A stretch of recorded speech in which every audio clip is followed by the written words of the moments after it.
When I look back now, I sometimes wonder if I should have chosen my words more carefully that day. But at the time, it felt like the only way I could express the storm that was raging inside me. Life in Seattle had been overwhelming. College classes, part-time work at the bookstore downtown, and the constant tug-of-war between my responsibilities and my emotions. And then there was Ethan Carter. He was the one who had quietly walked into my world during a community volunteer project at a local food bank. Tall, soft-spoken, with a way of listening that made me feel as if every word I said mattered, Ethan had become the steady presence I didn't know I needed. We started seeing each other casually at first, coffee at a cafe tucked between two tall glass buildings, late-night walks near Pike Place Market, sharing laughter over our clumsy cooking attempts at his apartment. To anyone else, it might have looked like young love finding its rhythm. To me, it felt like a chapter one didn't know how to write. Because while Ethan was patient, kind, and everything I should have wanted, I carried a lingering fear inside me. The fear of depending too much on someone else, of losing my sense of who I was. My parents' marriage had ended in bitterness when I was only 10, and I had watched my mother struggle to rebuild herself from the ground up. That memory haunted me, whispering that love was fragile, and endings always came sooner than expected. One chilly autumn evening, we were sitting on a bench overlooking Lake Union, the city lights reflecting in the ripples of water. Ethan had brought 2 cups of hot chocolate with extra marshmallows because he remembered I liked it that way. He was telling me about a job opportunity he was considering, something that could take him out of state, maybe even to Chicago.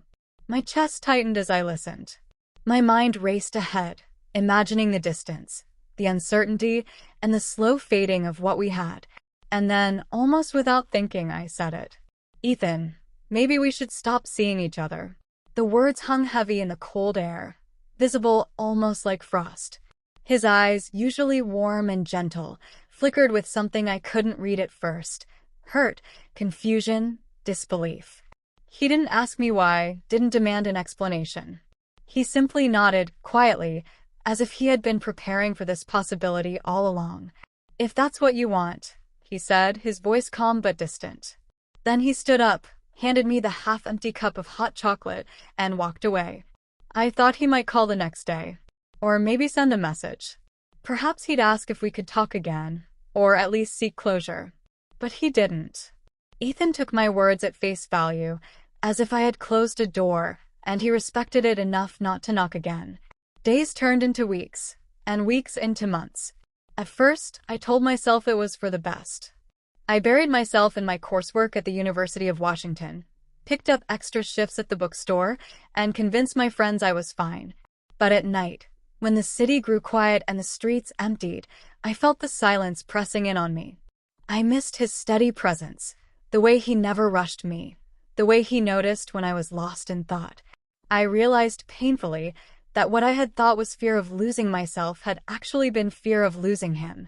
One Saturday morning, I found myself walking near his apartment complex, almost by accident, as though my feet had decided for me. The familiar building with its ivy-covered brick walls stood there, but Ethan was nowhere in sight. I later learned from a mutual friend that he had indeed taken the job in Chicago. He had packed up quietly, without fuss, and moved on. The finality of it hit me harder than I expected. He hadn't seen my words as hesitation or fear. He had seen them as a clean break, a goodbye with no room for return. I wrestled with regret for months after that. I replayed our conversations, remembered the small kindnesses, how he once waited outside in the rain just to walk me home, how he introduced me to his favorite jazz records, how he never made me feel like my dreams were too small or too far-fetched. I wrote letters I never sent, drafted messages I never delivered. My pride held me back, and so did the nagging thought that maybe he deserved someone braver than me, someone who wouldn't flinch at the thought of commitment. Years passed. I graduated, built a career in publishing, and carved out a life in Seattle. Outwardly, I looked like someone who had it all together. But inside, there was always a quiet ache, a memory of what I had let slip away. Sometimes I would pass by couples in the city, laughing together as they shared umbrellas in the rain, and I would feel the sting of what I had lost. Then, one winter evening, fate brought him back into my life. I was attending a book fair in Chicago, representing the publishing company I worked for. The hall buzzed with chatter, authors signing copies, and readers wandering from stall to stall. And there, across the room, standing with a group of colleagues, was Ethan. He looked older, more polished, wearing a navy suit that suited him perfectly. For a moment, time folded in on itself, and I was back at Lake Union, clutching a cup of hot chocolate as he walked away. I hesitated, torn between slipping away quietly and walking up to him. But before I could decide, his eyes met mine. Recognition flickered across his face, followed by a polite smile. He excused himself from his group and walked toward me. "Emily," he said, his voice steady. "It's been a long time." "It has," I managed to reply, my heart racing. We talked, cautiously at first, about work, about the city, about how life had unfolded. He told me he had built a career in nonprofit management, helping communities access resources and support. I told him about my role in publishing, about the books I had helped bring into the world. There was warmth in his tone, but also a distance, a reminder that we were no longer who we had been.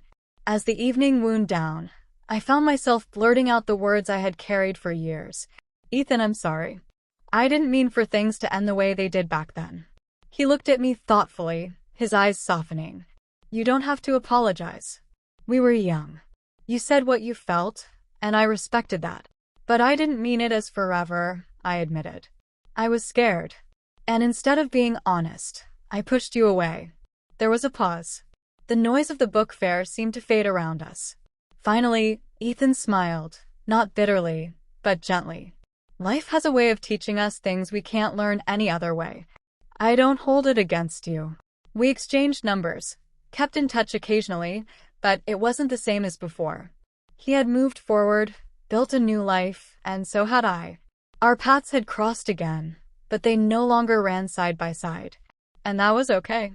Because what I learned from Ethan and from the heartbreak of losing him was that words carry weight. They can close doors or open them. They can wound or heal. And sometimes, one sentence spoken in fear can alter the course of a life. Now, whenever I stand by Lake Union, watching the city lights ripple across the water, I remember that night. I remember the boy who walked away when I told him to, and the man who returned years later with kindness in his eyes. And I remind myself that love deserves courage, honesty, and words chosen with care. Because sometimes, the things we say in a moment of fear can echo far longer than we ever imagined.